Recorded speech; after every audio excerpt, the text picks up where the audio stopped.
महाराष्ट्र में सियासी लड़ाई के बीच अब शिवसेना सांसद संजय राउत को बड़ा झटका लगा है। प्रवर्तन निदेशालय यानी कि ईडी ने संजय राउत को समन भेजा है। मनी लॉन्ड्रिंग केस में ईडी ने ये समन जारी किया है। संजय राउत को कल ही यानी कि मंगलवार को ईडी के सामने पूछताछ के लिए पेश होना होगा। आपको बता दें कि संजय राउत को ये समन प्रवीण राउत और पात्रा चौल भूमि घोटाले से जुड़े मामले में भेजा गया है। बता दें कि इससे पहले ईडी 1034 करोड़ रुपए के पात्रा चौल भूमि घोटाला मामले में शिवसेना नेता की संपत्ति को अटैच कर चुका है। ईडी ने संजय राउत के अलीबाग में एक प्लॉट और दादर में एक प्लॉट को कुर्क कर दिया था। ईडी राउत के अलावा उनकी पत्नी से भी पूछताछ कर चुकी है। इससे पहले ईडी ने प्रवीण राउत को गिरफ्तार किया था। प्रवीण राउत को संजय राउत का करीबी माना जाता है। बता दें कि इस मामले में ईडी ने बताया था कि अभी तक करीब 11 करोड़ रुपए की प्रॉपर्टी अटैच की जा चुकी है। इसमें से 9 करोड़ की प्रॉपर्टी प्रवीण राउत की है, जबकि 2 करोड़ की प्रॉपर्टी संजय राउत की पत्नी वर्षा राउत की है। ईडी के एक्शन पर तब संजय राउत ने कहा था कि वो इस मामले को लेकर डरने वाले नहीं हैं, भले ही उनकी संपत्ति जब्त कर ली जाए या उन्हें गोली मार दी जाए। राउत ईडी की कार्रवाई को बदले की भावना से की गई कार्रवाई करार दे चुके हैं। आपको बता दें, महाराष्ट्र सरकार के मंत्री नवाब मलिक और पूर्व मंत्री अनिल देशमुख पहले से ही मनी लॉन्ड्रिंग के मामले में हिरासत में है। अब महाराष्ट्र की सियासी उठापटक के बीच संजय राउत को भी ईडी ने समन जारी किया है। महाराष्ट्र में जारी सियासी संकट के बीच बीजेपी नेता और केंद्रीय मंत्री राव साहब दानवे ने बड़ा दावा किया। दानवे ने महाराष्ट्र में मंच से कहा कि बस 2-3 दिन की बात है, हमारी पार्टी फिर सत्ता में होगी। केंद्रीय मंत्री राव साहब दानवे के बयान के कई सियासी मायने निकाले जा रहे हैं। दरअसल महाराष्ट्र के जालना में एक सभा को संबोधित करते हुए केंद्रीय मंत्री राव साहब दानवे ने रविवार को कहा कि महाराष्ट्र में महाअघाड़ी सरकार जो मुख्य घटक शिवसेना की बगावत से त्रस्त है, बस 2-3 दिन में चली जाएगी। दानवे ने राज्य में सत्ता पलट के संकेत देते हुए कहा कि मैं केंद्र में मंत्री हूं। भैया साहब यानी राजेश टोपे की तरफ इशारा करते हुए कहा, ये राज्य में मंत्री हैं। मुझे केंद्र में मंत्री बने 2.5 साल हो चुके हैं, लेकिन 14 साल से तुम यानी राजेश टोपे मंत्री हो, इसलिए जल्दी काम पूरे कर लो, वरना वक्त निकल जाएगा। यदि आप भविष्य में अवसर चाहते हैं तो आप इस पर विचार कर सकते हैं। मैं अभी भी 2-3 दिन और विपक्ष में ही रहूंगा। बता दें कि राजेश टोपे राष्ट्रवादी कांग्रेस यानी एनसीपी के सदस्य हैं। उन्होंने महाराष्ट्र विधानसभा चुनाव 2019 में घनसांगवी से जीत हासिल की थी। वे फिलहाल महाराष्ट्र के स्वास्थ्य मंत्री हैं। उन्होंने उसी निर्वाचन क्षेत्र से 2009 में विधानसभा चुनाव जीता था। गौरतलब है कि महाराष्ट्र में मौजूदा महाविकास आघाड़ी सरकार और अपनी पार्टी शिवसेना से बगावत कर एकनाथ मंत्री 29 विधायकों के साथ असम के गुवाहाटी में ठहरे हुए हैं।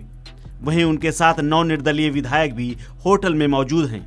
केंद्रीय मंत्री के बयान के बाद पूरे घटनाक्रम में बीजेपी की प्रत्यक्ष भूमिका सामने आ रही है।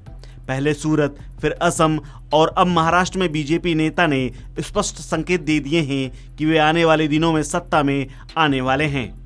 बागी विधायक 22 जून से मुंबई से करीब 2700 किलोमीटर दूर गुवाहाटी में डेरा डाले हुए हैं, जिससे राज्य में राजनीतिक संकट खड़ा हो गया है। इस बीच एकनाथ शिंदे अपने गुट के विधायकों के साथ बैठक कर रहे हैं। इस मीटिंग में एकनाथ शिंदे ने सभी विधायकों को भरोसा दिलाया है कि उनके परिवारों को केंद्रीय सुरक्षा दी जाएगी। सूत्रों के मुताबिक इस बात पर भी चर्चा हुई है कि सरकार बनाने का दावा करने के लिए अगले 2 दिनों में सुरक्षित मुंबई कैसे पहुंचना है। इसके साथ ही न्यायिक पक्ष पर भी चर्चा हुई है। उधर राज्य में जारी सियासी उथल पुथल के बीच उद्धव सरकार भी एक्शन के मूड में है। सूत्रों की माने तो उन्होंने बागी विधायकों जो इस समय सरकार में मंत्री हैं, उनके पोर्टफोलियो को वापस लेने का मन बना लिया है। अगर ऐसा हुआ तो बागी गुट के नेता एकनाथ शिंदे, गुलाब राव पाटिल, दादा भूसे शिंदे, राज्य मंत्री अब्दुल सत्तार और शंभू राजे देसाई की मंत्री पद छीनी जा सकती है। राष्ट्रपति चुनाव में उतरे विपक्ष के साझा उम्मीदवार यशवंत सिन्हा ने सोमवार को अपना नामांकन दाखिल कर दिया। यशवंत सिन्हा के नामांकन के दौरान कांग्रेस नेता राहुल गांधी समेत विपक्षी दलों के कई दिग्गज नेता मौजूद रहे। कांग्रेस पार्टी का दावा है कि यशवंत सिन्हा को 17 से ज्यादा पार्टियों का समर्थन मिल चुका है। कई लोगों ने भी राष्ट्रपति पद के उम्मीदवार यशवंत सिन्हा से फोन पर बात की है।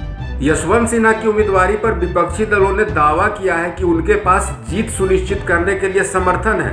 विपक्षी दलों के कई नेताओं ने समर्थन देने की घोषणा की है। कई ने यशवंत सिन्हा से बात करके उन्हें शुभकामनाएं भी दी है। हमारे को तो 17 से ज़्यादा पार्टियों का समर्थन है और जो जिन लोगों को हमने कांटेक्ट नहीं किया था वो खुद ही हमारे कैंडिडेट यशवंत सिन्हा जी उनसे भी कांटेक्ट किए हैं और शायद सभी अगर मिल जाने के बाद हमारा एक बहुत ही नजदीकी फाइट, क्लोज फाइट होगा। इसके पहले एनडीए की उम्मीदवार द्रौपदी मुर्मू ने भी राष्ट्रपति पद के उम्मीदवार के रूप में नामांकन दाखिल किया था। उन्होंने भी नामांकन के पहले कई दलों के नेताओं से बात की थी। एनडीए का दावा है कि उनके पास पर्याप्त समर्थन है, जबकि वाईएसआर कांग्रेस और बहुजन समाज पार्टी जैसी विपक्षी दलों ने भी द्रौपदी मुर्मू को समर्थन देने की घोषणा की है। झारखंड मुक्ति मोर्चा का झुकाव भी द्रौपदी मुर्मू की तरफ है। इन सबके बीच विपक्षी दलों के साझा प्रत्याशी यशवंत सिन्हा ने सोमवार को राष्ट्रपति पद के उम्मीदवार के रूप में नामांकन दाखिल कर दिया। बताते चले कि 18 जुलाई को राष्ट्रपति चुनाव होने हैं। राष्ट्रपति चुनाव में एनडीए की तरफ से द्रौपदी मुर्मू और विपक्षी दलों के तरफ से यशवंत सिन्हा मैदान में हैं।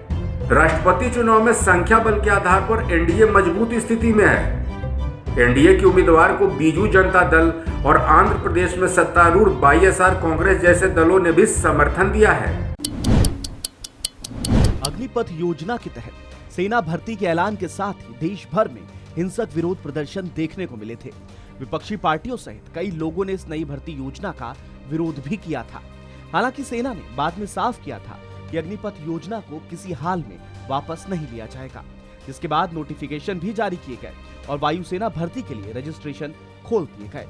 रजिस्ट्रेशन शुरू होते ही रविवार तक वायुसेना में भर्ती के लिए लगभग 57,000 आवेदन प्राप्त हुए हैं, जिसको देखते हुए कहा जा सकता है कि युवाओं में इस भर्ती को लेकर काफी उत्साह नजर आ रहा है। वहीं जिन लोगों ने अभी तक आवेदन नहीं किए हैं वो लोग आधिकारिक वेबसाइट agnipatvayu.cdac.in पर जाकर आवेदन कर सकते हैं। आवेदन की अंतिम तारीख 5 जुलाई है। रविवार को भारतीय वायुसेना ने ट्विटर हैंडल से ट्वीट कर इस बात की जानकारी दी है। आपको बता दें कि अग्निपथ योजना के तहत वायुसेना में भर्ती के लिए आवेदन मांगे गए हैं। अग्निपथ योजना की शुरुआत 16 जून को की गई थी। इस योजना के तहत युवा 4 साल के लिए सेना में भर्ती हो सकते हैं। इस बार 17.5 से लेकर अधिकतम 23 साल तक के युवा आवेदन कर सकते हैं। 4 साल की सेवा के बाद 25% को सेना में ही रिटेन किया जाएगा, तो वहीं रिटायर होने वालों को अन्य सरकारी नौकरियों में वरीयता दी जाएगी। देश भर में कोरोना का कहर अब तक जारी है। वहीं भारत में भी पिछले कुछ महीनों से कोरोना के मामलों में उतार चढ़ाव देखने को मिल रहा है। भारत में पिछले 24 घंटे में 17,073 नए कोविड मरीज सामने आए हैं। कल के मुकाबले कोरोना के नए मामलों में 45% का उछाल देखा गया है। बता दें कि कल भारत में कोरोना वायरस के 11,739 नए मामले सामने आए थे। नए मामले सामने आने के बाद देश में कोरोना संक्रमित मरीजों की संख्या बढ़कर 4,34,07,046 हो गई है। वहीं पिछले 24 घंटे में 21 लोगों की मौत कोरोना से हुई है, जिसके बाद कोरोना से मरने वालों की संख्या बढ़कर 5,25,020 हो गई है। कोरोना के मामलों के साथ ही एक्टिव मरीजों की संख्या में भी तेजी से बढ़ोतरी हो रही है। स्वास्थ्य मंत्रालय की रिपोर्ट के मुताबिक एक्टिव केस बढ़कर 94,420 हो गए हैं। पिछले 24 घंटे में 1,844 एक्टिव केस बढ़े हैं। इसके साथ ही पिछले 24 घंटे में कुल 15,208 मरीज ठीक हुए हैं, जिसके बाद अब तक कुल 4,27,87,606 लोग कोरोना को मात दे चुके हैं। इस बीच राहत की बात यह है कि देश में रिकवरी रेट 98.57% पर बना हुआ है। देश में सबसे ज्यादा कोरोना केस महाराष्ट्र में मिले हैं। यहाँ पिछले कुछ दिनों से लगातार सबसे ज्यादा कोरोना मरीज मिल रहे हैं। खास तौर पर मुंबई में संक्रमण की रफ्तार तेज देखने को मिल रही है। महाराष्ट्र से 6,493 नए कोरोना केस सामने आए हैं। इसके बाद केरल से 3,378 कोरोना के नए केस दर्ज किए गए हैं। तो वहीं दिल्ली में कोरोना के नए मामलों में पिछले कुछ दिनों से इजाफा देखा जा रहा है। दिल्ली में कोरोना के नए मरीज 1891 दर्ज किए गए हैं। इसके अलावा तमिलनाडु में 1472 और उत्तर प्रदेश में 572 कोरोना मरीज मिले हैं। इसके अलावा देश में पिछले 24 घंटे में कुल 2,49,646 लोगों का वैक्सीनेशन किया गया है। इसके साथ ही देश में कुल 197,11,91,329 लोगों का वैक्सीनेशन हो चुका है। देश में 12 साल से ज्यादा उम्र के बच्चों और वयस्कों को वैक्सीन लगाई जा रही है। जॉन्स हॉपकिंस यूनिवर्सिटी के मुताबिक दुनिया भर में अब तक तकरीबन 54 करोड़ 36 लाख लोग कोरोना वायरस से संक्रमित हो चुके हैं। वहीं 63,29,000 लोगों की मौत कोरोना से हुई है। कोरोना से सबसे ज्यादा प्रभावित अमेरिका में 8 करोड़ 70 लाख लोग संक्रमित हो चुके हैं और 10,16,000 लोगों की मौत कोरोना से हुई है। अमेरिका के बाद भारत दूसरा देश है। तीसरे सबसे ज्यादा प्रभावित देश ब्राजील में लगभग 3 करोड़ 20 लाख संक्रमितों में से 6,70,000 मरीजों की मौत हुई है। फिलहाल इस खबर में इतना ही। देश और दुनिया की तमाम खबरों के लिए आप बने रहिए वन इंडिया हिंदी के साथ।